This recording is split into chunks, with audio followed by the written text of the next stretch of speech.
This is the story of a black rancher in rural Georgia who discovered his entire property had been sold out from under him by a corrupt HOA scheme he never joined. Overnight, strangers claimed his land, his barns, even the house his family had built. But what the schemers didn't realize was that this quiet man was no victim. He was a fighter with deep roots, powerful allies, and a will stronger than any piece of paper. What started as a fraudulent sale would ignite a battle for justice that shook the county and revealed just how far greed and arrogance can push desperate men. Caleb Johnson had always believed that land was more than soil and fences. It was memory, sacrifice, and identity. His ranch outside the small Georgia town of Fairview was the place where generations of his family had worked, loved, and endured. His grandfather had bought the first 10 acres after returning from World War II. His father had expanded the boundaries through sweat and grit, and Caleb himself had built the sturdy farmhouse where his wife and children now lived. When he walked the fields at dawn, the mist curling low over the grass, he felt the quiet heartbeat of legacy. So when a plain white envelope appeared in his mailbox one sweltering July afternoon, Caleb thought little of it. Bills, advertisements, county notices, they came all the time. But the moment he slid the papers out and read the bold letters at the top, his stomach dropped. It was a deed transfer. According to the document, his property, his house, his barns, his fields, had been sold. Sold without his knowledge, without his signature, without so much as a conversation. At first, Caleb laughed bitterly, assuming it had to be some clerical error. Bureaucracies made mistakes, files got mixed up. But as he turned page after page, the laughter died. There were signatures, fake ones, but bearing his name. There were notary stamps that looked official, though Caleb knew he had never stood in front of any notary. And most chilling of all, there was a buyer, a so-called homeowners association of Pinecrest. Caleb had never joined such an HOA. His ranch wasn't even part of a subdivision. It was open country, fields and cattle and fences, not manicured lawns and cookie-cutter houses. By evening, Caleb's front gate bore a new sign, one he hadn't placed there. A metal plate reading Property of Pinecrest HOA. It shimmered in the orange light of sunset like a brand on his family's soul. That night, Caleb sat at the kitchen table with his wife, Denise, the papers spread between them. She shook her head, tears brimming. This can't be real. They can't just take everything like this. Caleb squeezed her hand, his jaw tight. It's fraud. That's all it is. And fraud doesn't stand. But the next morning, 2 black SUVs rolled up the dirt road and stopped at his gate. Men in cheap uniforms climbed out, badges pinned to their shirts, though the metal gleamed suspiciously light. One carried a clipboard, another rested his hand casually on what looked like a holstered weapon. They weren't police, not really, but they carried themselves like men who wanted to be mistaken for authority. "You Caleb Johnson?" the one with the clipboard barked. "I am," Caleb answered, standing tall, his work boots planted firmly in the dust. "This property now belongs to Pinecrest HOA. You've got 72 hours to vacate." Denise came out onto the porch, disbelief etched into her face. "Vacate? This is our home. You can't just show up and say that." The man smirked. "Paperwork says otherwise." He waved the clipboard like a weapon, the fraudulent deed clipped neatly at the top. Caleb's chest burned, but he kept his voice steady. "That paperwork is a lie. And you know it." The other men chuckled. One leaned in, his tone mocking. "Better start packing, old man. HOA don't play nice." They drove off, leaving dust clouds in their wake, but their laughter lingered in Caleb's ears long after. He stood at the gate, fists clenched, watching the horizon. He had faced hardship before, but never had he felt such a naked attempt to erase his family's existence. That night, he called his childhood friend Marcus Hill, now a lawyer in Atlanta. Marcus listened quietly as Caleb explained the situation. Finally, Marcus said, "They're running a racket. I've seen smaller scams like this, but nothing this bold. Don't you worry, Caleb, we'll fight it. But you need to be ready. These people won't back down easy." Days passed, and the harassment escalated. Signs appeared on his fences reading HOA controlled land. Strangers wandered the edge of his fields, taking pictures, pointing, whispering. One morning, Caleb found red spray paint scrawled across his barn doors, "Trespasser." His own barn, labeled as though he were the intruder. Denise grew more anxious, their children asking why men in strange cars watched their house from the roadside. Caleb tried to shield them from the worst of it, but inside he carried a storm. Anger at the injustice, fear for his family's safety, determination to protect what was theirs. One evening, as the sun dipped low and cicadas filled the air with their endless drone, Caleb gathered his children on the porch. "This is our home," he told them, his voice firm. "No matter what anyone says, no matter what signs they put up, this is Johnson land. Don't you forget it." And yet, even as he spoke, headlights appeared down the road again. Another black SUV, crawling slowly, as if to remind him that the fight was just beginning. Caleb rose, every muscle in his body coiled. He knew this wasn't going to be a short battle. It would test every ounce of resolve he had, every resource, every friend he could call upon. As the SUV idled near the gate, one of the men leaned out the window and shouted into the night, "Tick-tock, Johnson. Clock's running out." Caleb stood on the porch, the weight of generations at his back, and whispered under his breath, "Not this time. Not ever." The battle for his land, his family, and his dignity had begun. The following week in Fairview was a test of patience and endurance for Caleb Johnson. Every day brought a new provocation, a fresh reminder that the so-called Pinecrest HOA wasn't finished. They were organized, brazen, and determined to drive him off his own land.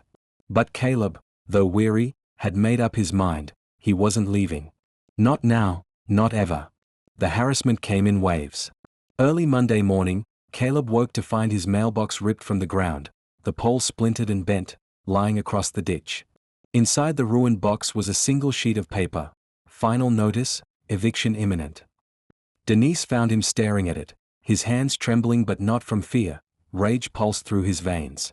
"They're trying to break us," she whispered, voice cracking.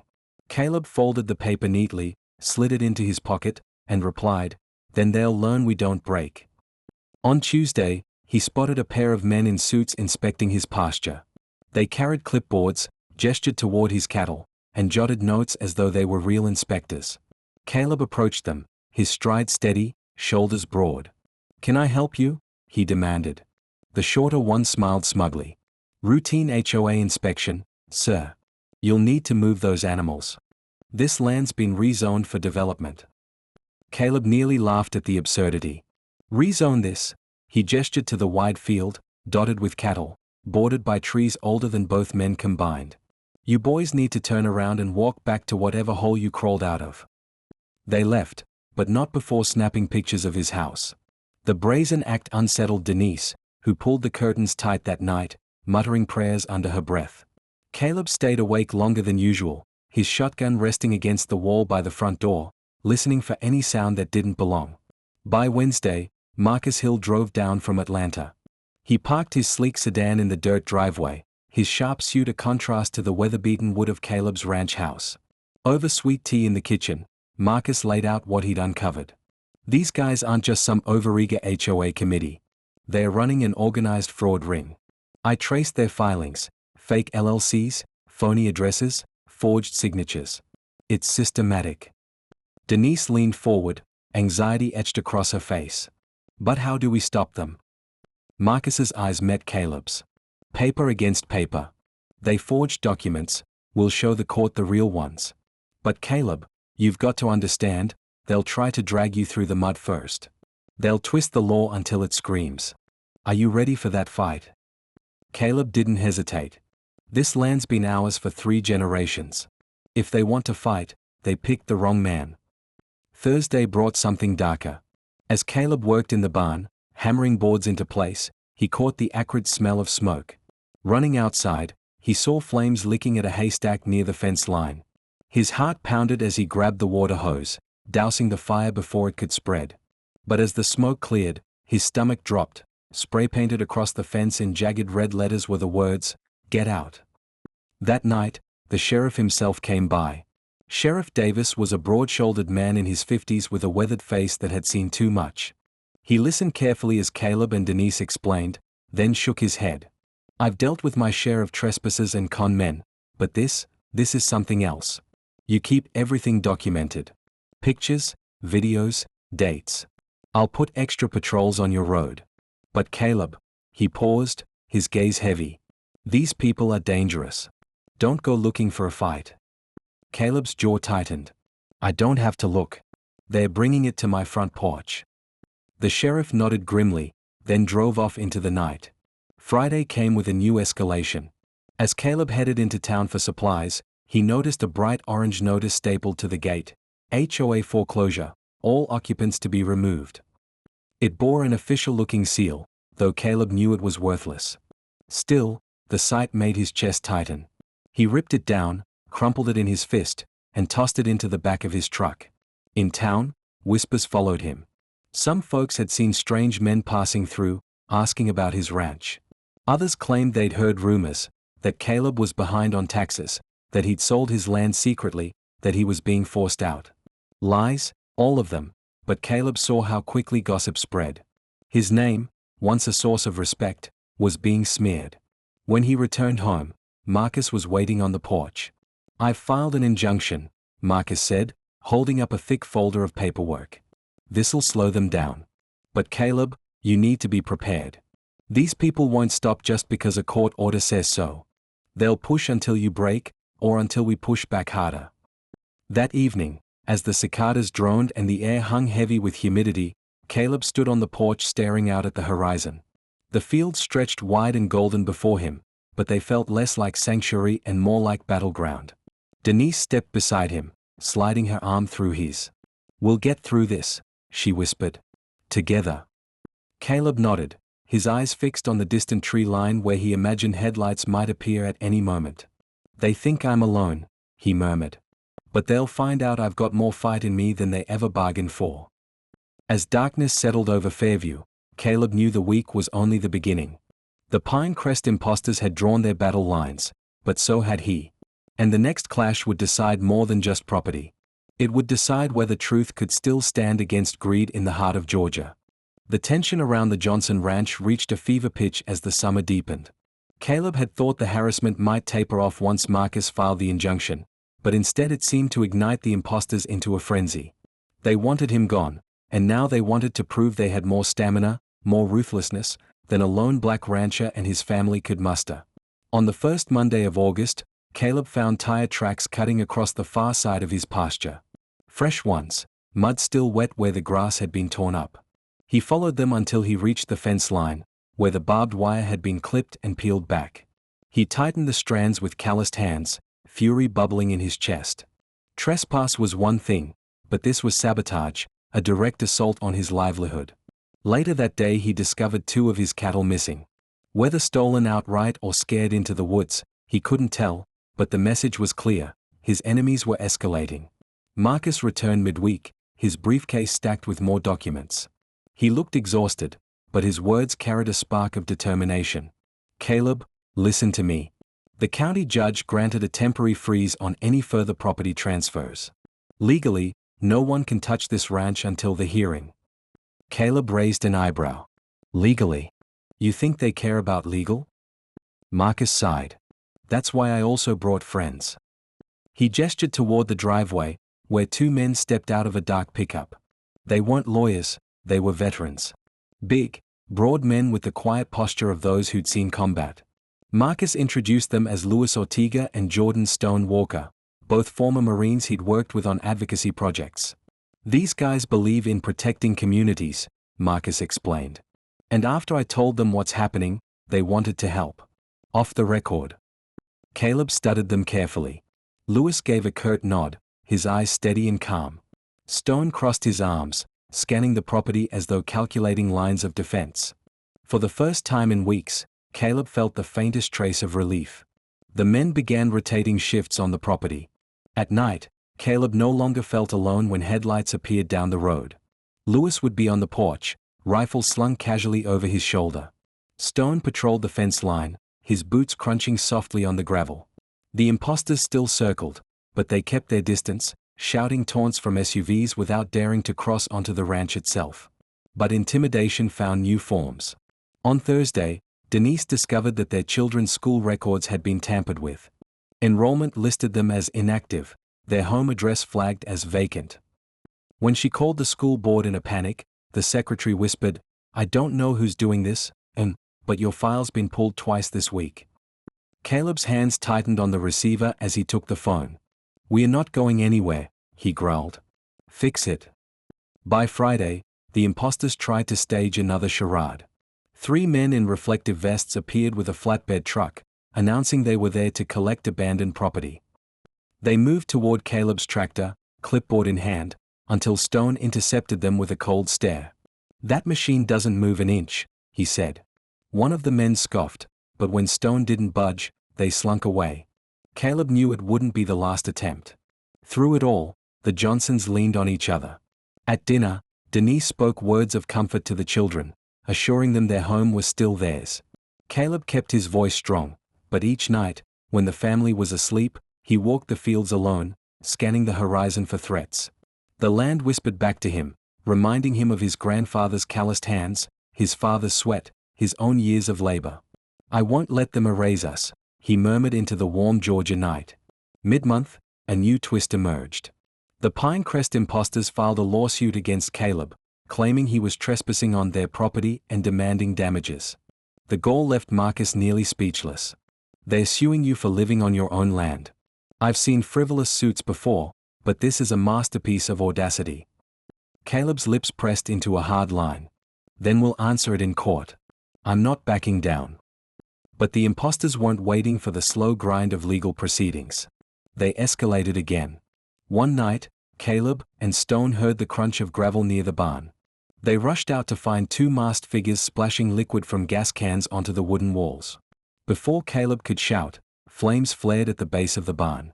Stone tackled one of the men while Caleb doused the fire with a hose, his hands shaking as the blaze hissed and sputtered out. Lewis appeared seconds later, training a rifle on the second masked man, who bolted into the woods. The captured arsonist sneered, refusing to answer questions. Sheriff Davis hauled him away, muttering, "These people are going to end up killing someone." But the sheriff's words, though grim, only fueled Caleb's resolve. The attempted arson became a turning point. News spread through Fairview, and neighbors who had kept their heads down now came forward. Miss Evelyn, an elderly woman who lived 2 houses down, arrived at Caleb's porch with a pie and whispered, "I'm scared, Mr. Johnson, but I want you to know we are with you." Another neighbor, a mechanic named Tom, offered to install motion lights along the ranch perimeter. Slowly, courage became contagious. Still, the imposters adapted. They began spreading rumors in town, claiming Caleb was violent, unstable, a squatter pretending to be a landowner. Flyers appeared on telephone poles, "Keep Fairview safe, remove Johnson." Denise ripped one down in tears, but Caleb's face hardened. "Let them lie. We'll answer with truth." Toward the end of August, Marcus arranged a community meeting at the local church. The pews filled with townsfolk, voices low with worry. At the front, Caleb stood beside Marcus, Lewis, and Stone. He spoke plainly, his deep voice carrying through the rafters. "They want us scared. They want us divided. But this land is mine, and I won't leave it. And if they can try this on me, they can try it on any of you. We have to stand together." Applause broke out, hesitant at first, then swelling until the old wooden beams shook with it. For the first time in weeks, Caleb saw something shift in his neighbor's eyes, resolve replacing fear. Yet the imposters weren't finished. That very night, a new sign appeared at the ranch gate, spray-painted in crude black letters, Times UP. Caleb tore it down, breathing hard, his fists trembling. Denise clutched his arm, fear in her eyes. "What if they come for us when we are sleeping?" she whispered. Caleb turned to her, his expression carved in stone. "Then we'll be ready. They may have paper, they may have fire, they may have lies. But we've got something they can't touch." "What's that?" she asked softly. He looked out across the dark fields, where the silhouettes of his cattle grazed calmly, oblivious to the turmoil. "Roots," he said. "Deep ones. They'll break before we do."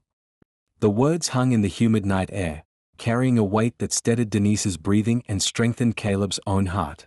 The war was far from over, but in that moment, Caleb knew he wasn't just defending land, he was defending the very idea of home. And he would never surrender it. The beginning of September in Fairview brought no relief from the heat, nor from the mounting tension at the Johnson Ranch. The attempted arson had left blackened scars on the band siding, a grim reminder of just how far the Pinecrest imposters were willing to go. Caleb repaired the damage with his own hands, hammer echoing across the fields, each strike a vow of defiance. But every blow also stoked his anger. This wasn't just about fraud anymore. It was about violence, intimidation, and the sheer arrogance of men who believed they could rewrite reality with forged papers and brute force. Marcus had filed responses to the frivolous lawsuit and stacked counterclaims so thick they filled an entire banker's box. Caleb's dining table had become a legal war room, covered in affidavits, property deeds, notarized records, photographs, and sworn statements. Denise brewed endless pots of coffee while Marcus paced, muttering case law under his breath. "This is what they do," Marcus explained one evening, waving a document in frustration. "They flood the system with nonsense filings until you choke. Most folks just give up. But you're not most folks, Caleb. And that's why they hate you." Caleb leaned back in his chair, exhaustion pulling at his shoulders but fire burning in his eyes. "Then we'll give them something to choke on instead." The imposters, meanwhile, weren't content to battle in the courts. They doubled down on psychological warfare. Flyers reappeared, this time slipped into mailboxes across town. Warning, trespasser in Fairview. Dangerous individual refusing HOA orders. Caleb's face was crudely printed in the corner, grainy and shadowed to make him look menacing. At the grocery store, Caleb felt the weight of stares. A woman pulled her child closer as he passed. A man muttered, "Should have just left," loud enough for Caleb to hear. But others stood by him. The cashier, a teenager with braids and bright eyes, slipped him an encouraging smile. "My granddad says your land's yours. Don't let them scare you." Caleb nodded, grateful for the small spark of solidarity. Meanwhile, Stone and Lewis had become fixtures at the ranch. They installed cameras along the perimeter, rigged floodlights, and coordinated with Sheriff Davis's deputies. But even their presence couldn't prevent every intrusion. One night, a pickup truck sped down the road and hurled bottles at the Johnson house. Glass shattered against the porch steps, one bottle igniting into a small flame before quickly sputtering out. Caleb rushed outside, shotgun in hand, but the truck vanished into the dark. Denise stood trembling, clutching the children behind her. "They won't stop," she whispered. Caleb pulled her close. "Neither will we." The next morning, Marcus called with urgent news. "The judge has agreed to an expedited hearing. They're trying to fast-track the eviction order, but I've got him to agree to hear our side fully. It'll be in 2 weeks. 2 weeks. 14 days to prepare, 14 days for the imposters to escalate further." Caleb felt the clock ticking in his bones. The community meeting at the church had planted seeds, and now those seeds began to sprout. Neighbors brought casseroles, fixed fences, and kept watch at night. Tom the mechanic offered to lend his welding torch to reinforce the band doors. Miss Evelyn volunteered her nephew, a young journalist, to write an article exposing the fraud. Slowly, what had been Caleb's solitary fight was becoming a communal stand. But the imposters noticed. One afternoon, as Caleb drove back from town, he found his driveway blocked by an SUV. The bald leader stepped out, flanked by 2 others. His smirk carried the smugness of a man convinced he was untouchable. "You're dragging this out longer than it needs to be, Johnson," he said. "You've got kids. You want them safe? Pack your things. Walk away. No one gets hurt." Caleb stepped out of his truck slowly, hands steady at his sides. "You come onto my land again, and you'll find out I don't scare. Not from you, not from your fake badges, not from your lies." The leader chuckled darkly. "Court's coming. Paper says it's ours. And when the judge throws you out, what'll you have then?" Caleb leaned in, his voice low and sharp. "Paper burns. Truth doesn't." The imposters left, but the encounter lingered like a storm cloud. In the days that followed, preparations for court consumed every waking hour. Marcus drilled Caleb on testimony, ensuring every answer was precise, measured, undeniable. Denise organized evidence binders, labeling photos and receipts. Lewis and Stone compiled security footage showing the imposters trespassing and vandalizing. Even the children pitched in, scanning documents and running errands. The night before the hearing, Caleb stood alone in the fields, the cicadas humming like a chorus of resilience. He looked up at the stars, his heart heavy with the weight of generations. "Granddad," he whispered into the dark. You fought for this land when nobody thought you could. Now it's my turn. The courthouse in Augusta was packed on the day of the hearing. Reporters jostled for space, cameras flashing as Caleb and Marcus walked in. Denise held Caleb's hand tightly, their children seated with Stone and Lewis in the gallery. The imposters arrived late, their suits ill-fitting, their badges gleaming uselessly under the fluorescent lights. The judge, a stern woman with sharp eyes, wasted no time. We are here to determine rightful ownership of the Johnson property. The impostor's attorney droned on about contracts and deeds, waving the forged documents like gospel. But Marcus rose with the quiet confidence of a man who had spent weeks preparing for this very moment. Your Honor, he began, his voice calm but cutting, this entire case rests on lies. Here is the original deed, signed and notarized decades ago by Mr. Johnson's father. Here are tax records, utility bills, and affidavits proving uninterrupted ownership. And here, he held up a blown-up photograph, is video evidence of these men vandalizing the property they claim to own. Gasps rippled through the courtroom. The judge leaned forward, eyes narrowing at the imposters. Do you have an explanation for this? She demanded. The bald leader shifted uncomfortably, his arrogance cracking. We were conducting an inspection, he stammered. An inspection with spray paint cans and gasoline. Marcus shot back. The impostor's attorney fumbled, but the damage was done. Witness after witness took the stand.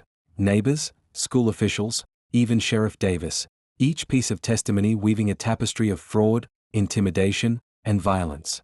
When Caleb finally took the stand, the courtroom fell silent. He spoke plainly, without theatrics, about the history of his family's land. About the threats, the fires, the endless nights standing guard. About the meaning of home, not as a piece of paper, but as the soul of generations. They thought I'd break, he said, his deep voice steady. But what they don't understand is that this land is more than dirt and wood. It's my father's sweat, my mother's prayers, my children's laughter. And no one, no fraud, no scheme, no threat, can take that away. By the time Marcus rested the defense, the imposters looked deflated, their bravado drained. The judge adjourned for deliberation, but the verdict felt like a foregone conclusion. That night, back at the ranch, neighbors gathered with candles, lining the driveway in a show of solidarity. Caleb stood on the porch, Denise by his side, tears glistening in her eyes. Stone and Lewis leaned against the railing, quiet guardians of a victory not yet official but already felt in the marrow of everyone present. The imposters had tried to erase one man's legacy. Instead, they had awakened a community's courage. And though the court's ruling was still days away, Caleb knew in his bones, the tide had turned. The courthouse brimmed with anticipation the morning the verdict was scheduled to be read. Reporters clustered at the steps, microphones poised for sound bites. Neighbors, pastors, farmers, and townsfolk had all come to witness what felt less like a legal proceeding and more like the culmination of a battle for dignity itself. Inside, the courtroom was suffocating with tension. The imposters sat stiffly at the defense table, their counterfeit badges confiscated, their polished confidence tarnished. Caleb sat opposite them with Marcus at his side, his calloused hands folded calmly on the table, Denise and the children watching from the gallery. The judge entered, her black robe flowing as she took her seat. The bailiff's voice echoed, "All rise." The shuffle of bodies, the creak of benches, the collective intake of breath, it was the soundtrack of a moment that had been building for months. When everyone sat, the judge adjusted her glasses and looked across the room. This court has reviewed the evidence, she began, her voice clear and deliberate, and has considered the testimony of witnesses, the records provided, and the conduct of the parties involved. What we have seen is a case not of civil dispute, but of calculated deception. The imposters shifted, their attorney's face pale. The supposed homeowners association has no legal charter, no registration with the county, and no authority whatsoever. Its documents are fraudulent, its actions criminal. This court finds that the Johnson family are the rightful owners of the property in question, with continuous legal ownership dating back more than 4 decades. The gallery erupted in applause, cut short by the bailiff's sharp order for silence. Denise squeezed Caleb's hand so hard it nearly hurt, tears spilling freely down her cheeks. Caleb closed his eyes for a moment, a wave of relief rolling over him. But the judge wasn't finished. She leaned forward, voice hardening. Furthermore, due to the nature of the fraudulent activities, including harassment, trespassing, and attempted arson, I am referring this matter to the district attorney for criminal prosecution. These individuals will answer for their crimes.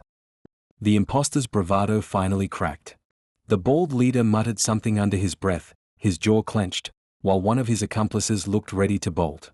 Deputies moved closer, ready to escort them out. The courtroom spilled into the courthouse steps where reporters pounced. Cameras flashed as Caleb emerged, Marcus shielding him from the chaos. "Mr. Johnson, how do you feel about the verdict?" one reporter shouted. Caleb stopped, his deep voice carrying over the din. "This isn't just about me," he said, steady and resolute. "This is about every family who's been told they don't belong. Every man or woman who's been pushed, threatened, or lied to until they gave up. We didn't give up. And that matters." The clip would play on evening news broadcasts across the state, Caleb's words echoing far beyond Fairview. But victory didn't end the fight. Within weeks, indictments were filed. Charges of wire fraud, mail fraud, identity theft, and conspiracy piled up against the imposters. Sheriff Davis, now fully engaged, coordinated with state investigators. Lewis and Stone provided footage of their harassment. Witnesses lined up to testify. The case transformed from a local property squabble into a major fraud investigation spanning multiple counties. For Caleb, life returned slowly to a rhythm. The ranch bustled again with chores, the children laughing as they raced along the fence lines. Denise planted new flowers near the porch, their colors bursting defiantly against the scars left by fire. Still, unease lingered.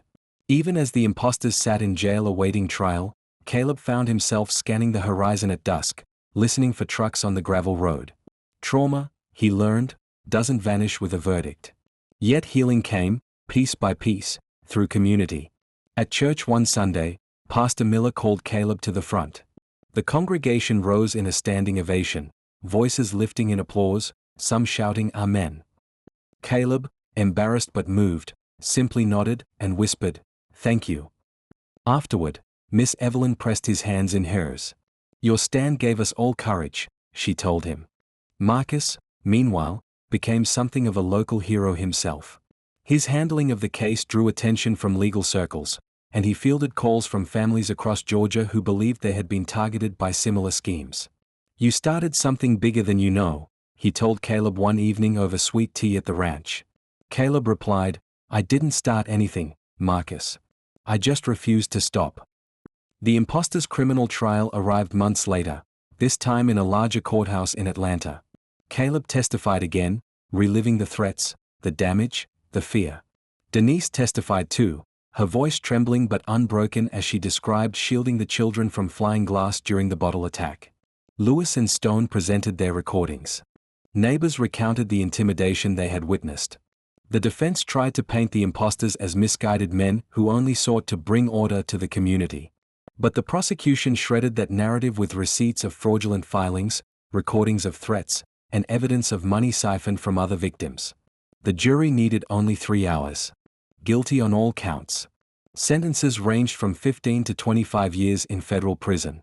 When the verdict was read, Caleb sat still, his expression unreadable. Later, Denise asked him how he felt.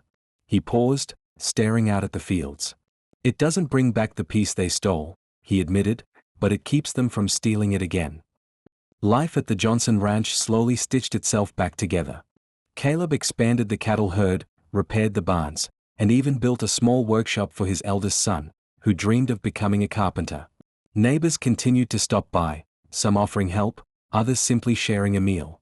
The ranch, once targeted for destruction, had become a symbol of resilience. One evening, as the sun dipped below the horizon and painted the fields gold, Caleb walked the fence line alone. He paused where the fire had scorched the earth months earlier. New grass sprouted stubbornly through the blackened soil. He knelt, running his hand across the shoots. Life returning. He thought of his father, who had taught him to respect the land, and of his grandfather, who had carved out a home in a time when the odds had been stacked even higher. Their voices seemed to whisper in the wind, "Stand firm. Don't let them take what's ours." Caleb straightened, his chest rising with resolve. News outlets occasionally still called, eager for interviews. Caleb declined most. "I'm not a story," he told Marcus. "I'm just a man keeping his home." But quietly, his story spread, shared on social media, retold in barbershops, churches, and living rooms. To many, it became a parable, that standing your ground, even against overwhelming odds, could ripple outward, giving others courage to resist injustice. The impostor's downfall didn't erase prejudice or greed from Fairview, but it drew a line. It told future schemers and bullies, this community won't roll over. And it told families like Caleb's, your home, your legacy, your dignity are worth fighting for. On a crisp autumn morning, months after the final trial, Caleb saddled his horse and rode out across the ranch. The air was cool, the sky endless. He felt the rhythm of the land under him, the steady beat of hooves against soil that had been fought for, defended, and reclaimed. His children waved from the porch, their laughter ringing out. Denise leaned against the railing, smiling softly. Caleb tipped his hat to them, then to the horizon. He had walked through fire, literal and figurative, and come out the other side still standing. The impostors had tried to strip him of everything, but in the end, they had only strengthened his resolve. The ranch lived on. The legacy lived on. And so did the man who refused to be erased.